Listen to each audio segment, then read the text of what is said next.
E aí galera, tudo bem? Eu sou o Lucas Peperaio e sejam bem-vindos a mais um vídeo do canal Peperaio Hardware. Hoje eu estou aqui na mesa com 3 CPUs Ryzen 3, 5 e 7, mas esse não é um comparativo como eu tenho feito de costume aqui no canal, mas sim um vídeo sobre overclock nos CPUs Ryzen. Vocês estão pedindo muito para que eu fizesse esse tipo de conteúdo aqui no canal, mostrando para vocês como fazer passo a passo, explicando conceitos fundamentais, explicando como que você testa a estabilidade, como que você afina o seu overclock, esse tipo de coisa. Então esse é um vídeo mais básico. Futuramente, caso vocês queiram, eu posso fazer um vídeo um pouco mais avançado, assim como eu tenho feito há muitos anos aqui no canal. Tem vários vídeos de overclock em plataformas um pouco antigas, mas são vídeos aí, tem vídeos de mais de 30 minutos que eu vou explicando cada detalhezinho aí ao longo do processo. Então, sem mais enrolação, vamos lá.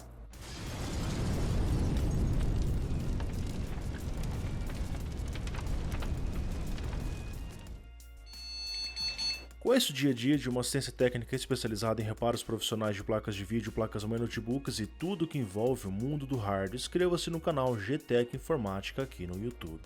Em primeiro lugar, overclock não é um método 100% seguro. Você pode sim danificar o componente que você esteja fazendo overclock, seja o CPU, memória RAM, placa de vídeo, especialmente quando você ultrapassa o limite de tensão aceitável dentro de cada plataforma.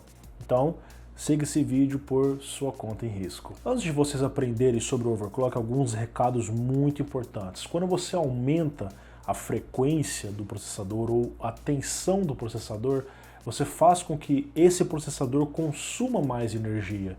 Em alguns casos você tem um CPU, por exemplo, de 65, de 90 watts. Quando você faz um overclock muito alto, o CPU passa a consumir mais de 150 watts em alguns casos.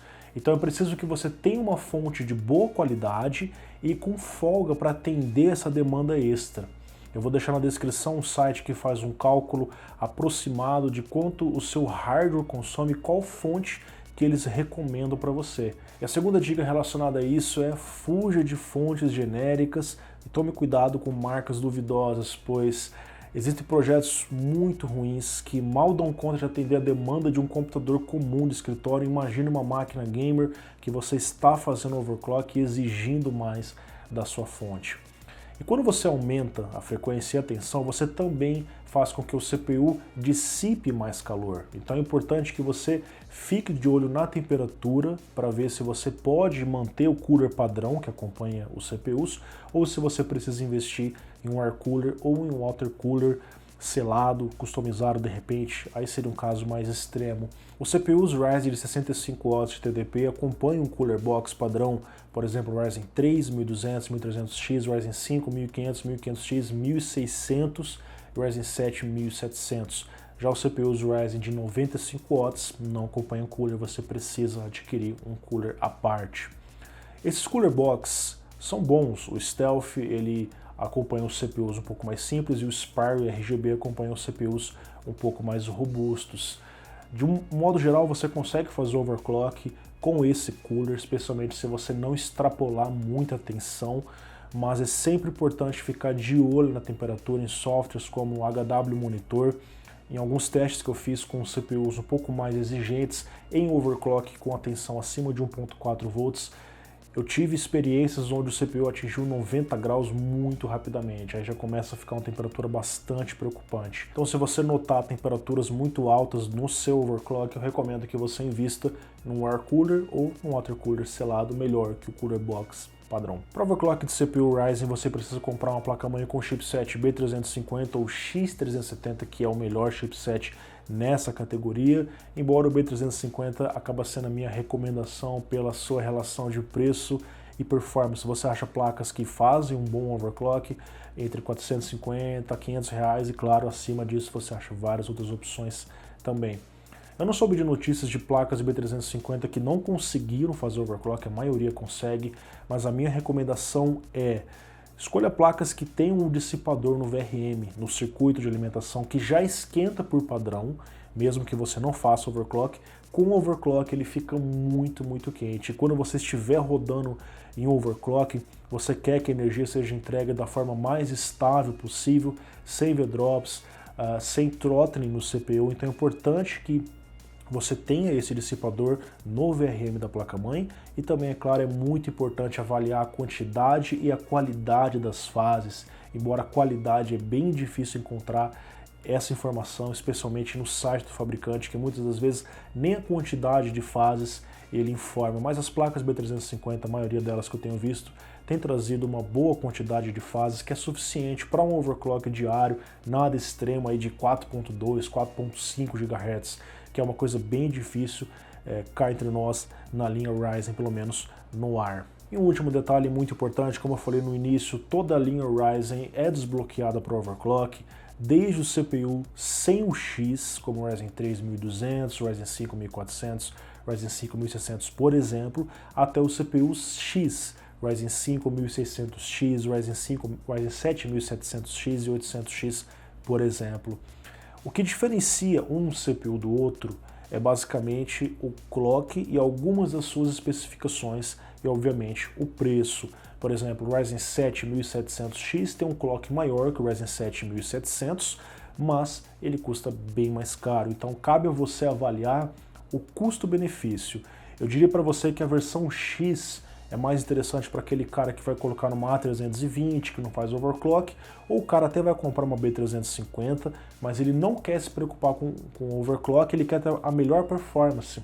Por exemplo, o Ryzen 7 1800X tem o melhor clock já por padrão, você não precisa se preocupar com overclock, ok? Mas o CPU CUX tem o diferencial de serem bem mais baratos. Compare o preço, por exemplo, de um Ryzen 7 1700 para um 1800X, chega a ser aí R$900 e você pode fazer o overclock normalmente no CPU sem o X e alcançar o clock do CPU X economizando uma boa grana. Bom, então vamos lá para BIOS, passar as dicas de overclock nos CPUs Ryzen, tanto no 3, 5 quanto no 7. Então, a dica de overclock é a mesma que eu sempre passei aqui no canal. Suba aos poucos o clock de 50 em 50 ou de 100 em 100 MHz, por exemplo, sem alterar a tensão, para ver até qual frequência o seu CPU consegue trabalhar dentro da tensão padrão. Em alguns casos, a sua placa-mãe pode aumentar automaticamente um pouco a tensão por conta de você ter aumentado a frequência do processador.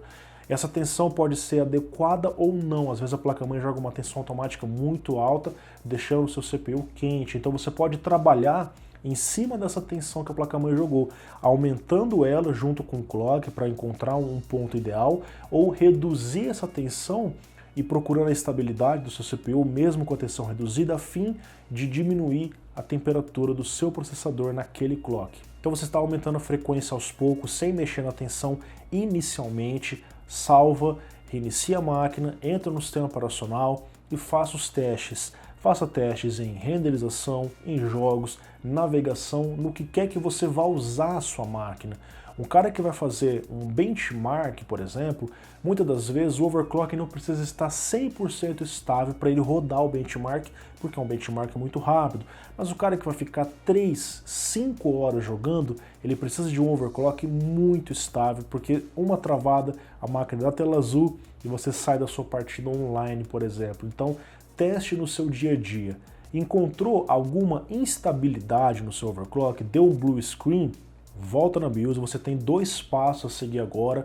Ou você reduz um pouco a frequência, o que geralmente resolve. Se você estiver, por exemplo, numa frequência de 4 GHz, às vezes um dos núcleos, ou 2 ou 3 dos núcleos, não conseguiram trabalhar perfeitamente estável naquele clock, naquela frequência.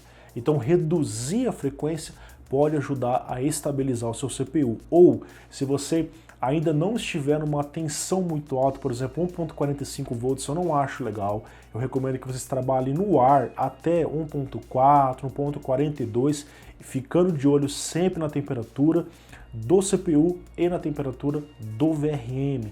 Então, ou você diminui a frequência ou você aumenta a tensão levemente, não aumenta muito. A tensão não é simplesmente colocar lá 0.300, 0.200, vai dando pequenos acréscimos e vai testando. O overclock é algo que você precisa ter paciência.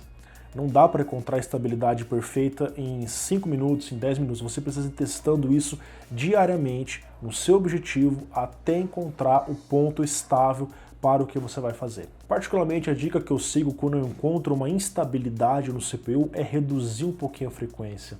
Às vezes vale mais a pena você fazer isso do que estrangular o CPU com um V-Core muito alto ou forçar muito o VRM para entregar às vezes 100 MHz a mais, que em termos práticos não entregam tanto desempenho, seja FPS ou tempo de render, o que quer que seja. Eu prefiro diminuir até para deixar o CPU um pouco mais frio, um pouco mais tranquilo, ok?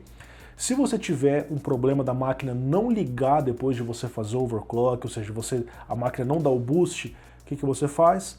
Clear CMOS, lá nos pinos, né, faz um jumper no Clear CMOS, de acordo com a informação da sua placa-mãe, o jumper vai mudar de lugar, ou em placas-mãe que tem aquele botão para você resetar a BIOS, você faz através do botão, ok? No meu caso, Ryzen 3, 5 e 7, todos os CPUs, eu consegui fazer o overclock, lembrando que cada unidade tem uma capacidade individual de subir mais ou menos, assim como cada CPU precisa de uma X tensão para subir. Então você pode pegar um chip premiado que precisa de pouca tensão e sobe muito, ou você pode pegar um chip ruim que não sobe tanto assim, ou sobe e precisa de uma tensão um pouco mais alta, e aí você precisa refrigerar esse processador. Então, no caso, o Ryzen 3200 foi bastante simples alcançar o clock do Ryzen 3300X, bastou colocar na frequência dele os 3500 MHz e aumentar a tensão para 1.24 volts. Para subir além disso, o máximo que eu encontrei estável para esse CPU, 3.8 GHz, eu precisei colocar 1.35 volts. O 1300X, por sua vez, eu consegui estabilizá-lo em 4 GHz com a tensão um pouquinho acima de 1.4 volts. Nesse caso, já precisei usar um cooler melhor ao invés do Stealth, que não deu conta do recado. No Ryzen 5 1500X e Ryzen 7 1700X também foi simples rodá-los em 3.9 GHz.